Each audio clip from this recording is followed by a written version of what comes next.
All right, welcome. You're about to learn the absolute essentials of Japanese in just 5 minutes. These are the key phrases you'll need to have your very first real conversation.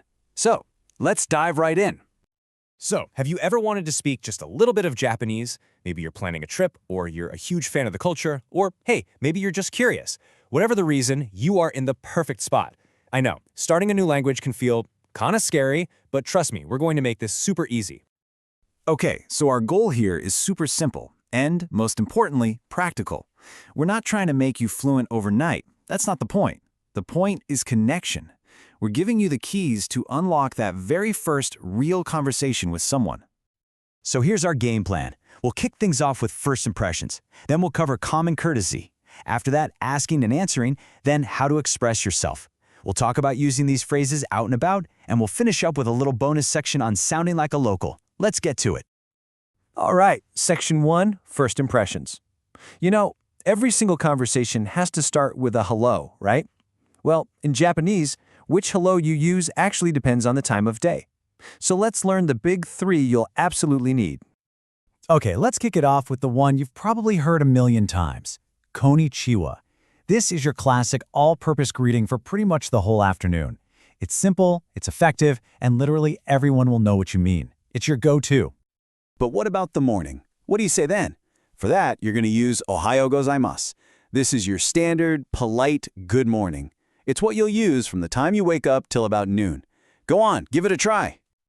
And to round things out, when the sun sets, you switch over to konbanwa. So, you see, it's all about the time of day. Just to recap, Ohayo gozaimasu in the morning, konnichiwa in the afternoon, and konbanwa for the evening. Bam! You're all set to greet anyone, anytime.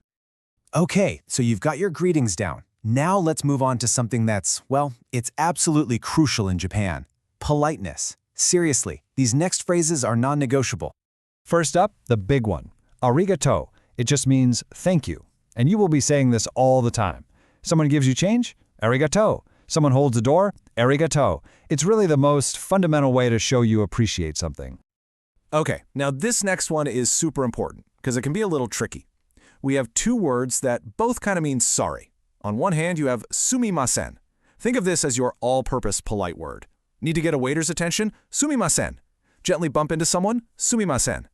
But then you have gomen nasai. This one is a more genuine, direct apology, like you actually did something wrong. So sumimasen is more like excuse me, while gomen nasai is I am truly sorry. All right, you can greet people, you can be polite, now it's time to actually have a conversation. Let's get into the back and forth.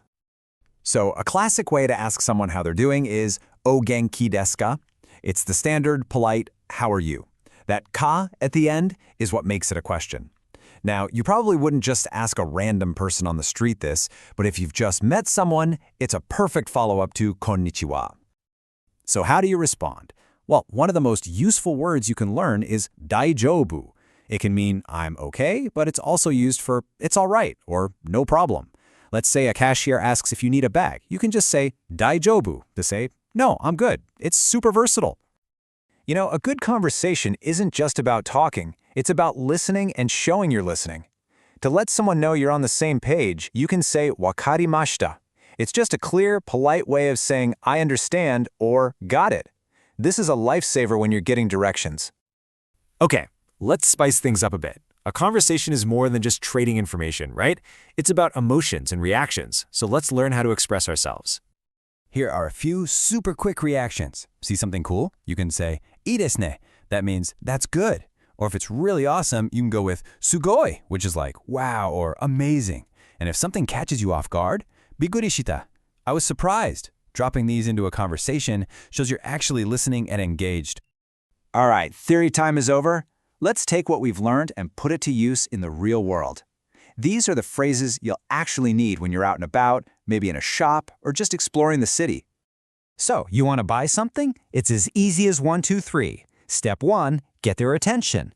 Remember our friend sumimasen? That's how. Step 2, just point at what you want and say kore kudasai. That literally means this please. And step 3, finish it off with a nice polite arigato. See? Simple. Now this next one, this could be the single most important phrase you learned today. I'm serious. toire wa doko. It means where is the toilet? It's direct, it's to the point, and it is absolutely essential. If you forget everything else, please remember this one. Okay, you've got the essentials down pat. You're ready. For our final section, let's have a little fun. We're going to cover a few bonus words that'll make you sound less like a tourist and a little more like a local. Oh, you are going to love this word, yabai. It's amazing because it can mean awesome or terrible. It's all about the context and how you say it. Like, this food is yabai delicious, or, oh man, the line for the train is yabai long. It's pretty much the ultimate piece of modern slang. Did someone just tell you something you can't believe? Your go-to response should be majide. It's the perfect, casual way to say, really? Or seriously? It's a great way to show you're surprised and invested in what they're saying. And for our last one, here's a really cool and uniquely Japanese compliment, sasuga. You use this when someone does something awesome, and it's exactly what you'd expect from them because they have a reputation for being great. It's kind of like saying, just as expected or impressive as always. It's a really high-level compliment. And there you have it. In just a few minutes, you've built a fantastic toolkit for your very first conversations in Japanese. We've gone from basic greetings all the way to some pretty cool slang. Now, the only thing left is for you to go out and give it a shot. So, what do you think? Which phrase are you going to use first?